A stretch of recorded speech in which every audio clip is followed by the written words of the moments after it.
Hello guys, welcome back to NFT Inspo. For today's video, we are going to show you how to fix Shopify store URL redirects. So if you're interested, let's start the tutorial.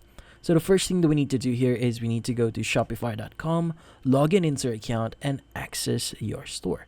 Now once you've accessed your store, what we need to do next is we need to access our sales channel. In this case, go to the left panel here, click on online store, and under online store, we need to go to navigation. So let's go ahead and click on navigation.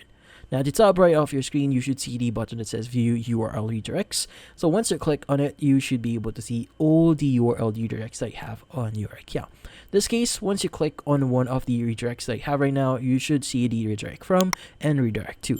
Now in this section, what you need to do is you have to make sure that the spelling of the redirect that you have right now is actually correct. Or if you want to delete this redirect and re-add it again, what you need to do is just click on delete redirect, click on delete redirect again, and from here, just choose the option again that says create URL redirect and just enter the appropriate links or the URLs that you have and just click on save redirect to re-add it again.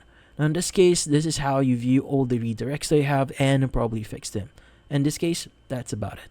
So hopefully this video was able to help you. Like and subscribe to NFT Inspo. Thank you for watching.